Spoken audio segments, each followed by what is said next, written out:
Malappuram to ചെന്നൈൻ്റെ part 2 ആണ്.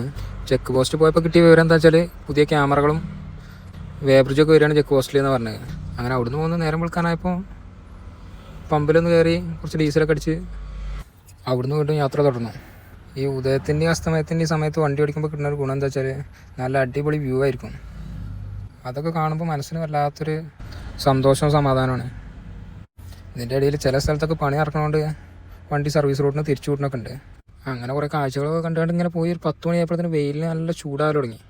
വെയിൽ ചൂടായി കഴിഞ്ഞാൽ പിന്നെ രക്ഷയുണ്ടാവില്ല, ഉറക്കം വരും. പാർട്ടി പിന്നെ വൈകുന്നേരം എത്തി ഇറക്കൂല എന്ന് പറഞ്ഞുകൊണ്ട് പിന്നെ സമാധാനത്തിൽ കുറേ നേരം കടന്നു തുടങ്ങിയിട്ട് പിന്നെ രാത്രി വണ്ടി എടുത്തിട്ട് ഇറങ്ങിയത്. കുറച്ച് ദൂരം ഓടിയപ്പോഴത്തേന് നല്ല മഴ തുടങ്ങി, പേരും മഴ. അധികം ദൂരം ഒന്നും ഉണ്ടാവില്ല, 10 കിലോമീറ്റർ ആയപ്പോഴത്തേന് മഴയൊക്കെ പോയി. ചെന്നൈ സിറ്റിൻ്റെ ഭാഗത്തേക്ക് മഴയൊന്നും തീരെ പെയ്തിട്ടില്ല.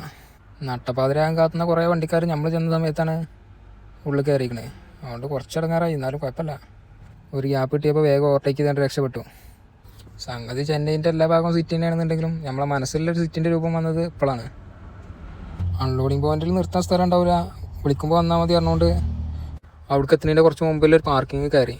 സംഗതി നല്ല ഹൈടെക് സെറ്റപ്പൊക്കെയാണ്, പല കമ്പനിക്കും കാരണമായിട്ടുള്ള സെറ്റപ്പാണ്. പക്ഷേ പൈസ മാത്രമേ എടുക്കുള്ളൂ എന്ന് മാത്രം.